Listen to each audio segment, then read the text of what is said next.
अस्सलाम वालेकुम जी, welcome to another धमाकेदार वीडियो में स्पाइसी रिव्यू। मैं हूं आपके साथ मारिया अली। उम्मीद करती हूं आप सब खैर वाफिस से होंगे। सज्जल अली ने अपने आप को रीबिल्ड करने के लिए कितने बेशुमार, बल्कि मैं कहूँगी बेस्ट ड्रामे जो हैं वो छोड़े। वो बेस्ट ड्रामे जो उन्होंने रिजेक्ट किए आज एक माइलस्टोन की हैसियत जो है वो इख्तियार कर चुके हैं। सज्जल ने ये ड्रामे क्यों छोड़े, पहली बार उन्होंने बताया है। क्या वो अपने आप को रीबिल्ड कर रही थी, क्या एक ऐसे फेज से गुजर रही थी जहां पर उनको लगा कि ये ड्रामे उनको एक्सेप्ट नहीं करने चाहिए। कौन कौन से इतने बड़े प्रोजेक्ट्स जो आज इतना नाम कमा चुके हैं सज्जल ने छोड़े, क्या उनको इसका पछतावा है? आज की वीडियो में इस पर बात करते हैं। रिक्वेस्ट है चैनल को सब्सक्राइब करें, वीडियो को आखिर तक जरूर देखिएगा। आप सबको पता है कि सज्जल अली एक ऐसे फेज से गुजरी हैं पीछे जहां पर उन्होंने एक ब्रेक लिया और ब्रेक लेना बेहद ज़रूरी था। हमने देखा कि ब्रेक के बाद सज्जल ने क्या कमबैक किया, बड़ा ज़बरदस्त कमबैक। सज्जल अली हमेशा से जो है वो बड़े अच्छे तरीके से प्रोजेक्ट्स को पढ़ती हैं, उनको देखती हैं, फिर साइन करती हैं। सज्जल की ये बात लोगों को बहुत ज़्यादा पसंद है कि वो क्वांटिटी पे जो है कॉम्प्रोमाइज़ नहीं करती। वो कितनी क्वालिटी होनी चाहिए, क्वांटिटी जितनी मर्जी हो, चाहे एक हो साल का प्रोजेक्ट। लेकिन सज्जल अली ने ऐसे ड्रामे मिस किए जिसे लोग बार बार बोल रहे हैं कि आपको ये ड्रामे मिस नहीं करने चाहिए थे। 2024-2025 में सज्जल अली ने बेस्ट ड्रामे जो हैं वो रिजेक्ट किए हैं, जिसमें आपको बताती चलूँ कि नीली कोठी था, जिसमें जिनकी शादी उनकी शादी जो लोगों को बहुत ज़्यादा पसंद आया और लोग तसव्वुर भी नहीं कर सकते थे कि अगर सज्जल को ये ऑफ़र हुआ है तो सज्जल इसको जो है वो रिजेक्ट करेंगी। तन मन नीलो नील ये जो है, और नादान। सज्जल आपको पता है कि बहुत ही बेहतरीन अदाकारा हैं, बड़े तरीके से चूज़ करती हैं स्क्रिप्ट को और फिर बहुत अच्छा काम करती हैं। लेकिन जो चीज़ें लोगों को समझ आ रही हैं वो ये आ रही हैं कि सज्जल अली जिस फेज़ से गुजर रही थी, पिछले साल जो अवार्ड्स फंक्शन हुआ था लंदन में हुआ था गालिबन, सज्जल ने कभी वो अवार्ड्स मिस नहीं किए, कभी भी नहीं किए। हमेशा बहुत ही वर्सटाइल एक्ट्रेस हैं और उनके बगैर मैं कहती हूँ कि चीज़ें डेफिनेटली इंडस्ट्री की इनकम्प्लीट है, क्योंकि वो ऐसी खातून है कि वो हर साल एक सुपरहिट ड्रामा देती हैं और अवार्ड भी अपने नाम करती हैं। लेकिन पिछले साल वो अवार्ड में नहीं गई जो लंदन में था, और हमने देखा कि आहदा ज़मीर की एंट्री होती है वहाँ पर रमशा खान के साथ।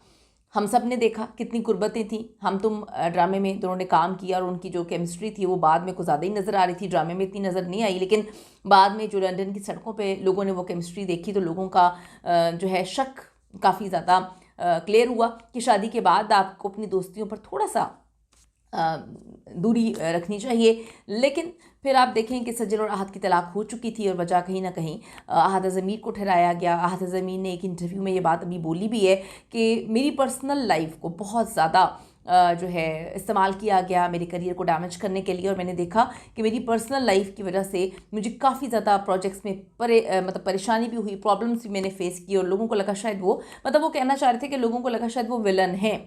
यहाँ पे सज्जल ने इस हवाले से बिल्कुल बात नहीं की। सज्जल ने पिछले बार जो है अवार्ड फंक्शन में शिरकत नहीं की। इस बार वो अपने आप को रीबिल्ड करके दोबारा से वो खड़ी होकर गई हैं। इस बार अवार्ड उन्होंने जीता भी है।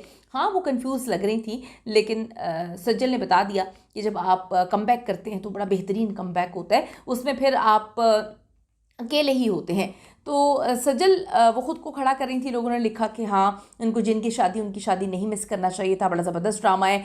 किसी ने कहा कि वो अपनी माँ से दुनिया में सबसे ज़्यादा मोहब्बत करती थी, उनकी माँ की डेथ होती है और फिर एक इंटरव्यू में आहद का हाथ पकड़ के बैठी होती हैं जिसमें वो कहती हैं कि मेरी वालदा को अल्लाह ने छीन लिया और दुनिया में अब मैं सबसे ज़्यादा जिससे मोहब्बत करती हूँ वो आहद ज़मीर हैं। और फिर दुनिया ने, लोगों ने लिखा कि उन्हें छीन लिया। कोई किसी को नहीं छीनता, ये बात याद रखिएगा, कोई किसी को नहीं छीनता। अगर मैं किसी से मोहब्बत करती हूँ, मेरी मोहब्बत में बगावत होगी या मिलावट होगी तो ऑटोमेटिकली मोहब्बत ख़त्म हो जाएगी। जो दूसरा इंसान, जो एक इंसान दो मोहब्बत करने वालों में हमेशा जो है वो खूब से खूबतर की तलाश में रहता है, फिर एंड में वो अकेला रह जाता है। लेकिन फिर अभी तो ज़िंदगी में उनकी तलाश जो है वो चलती रहती है।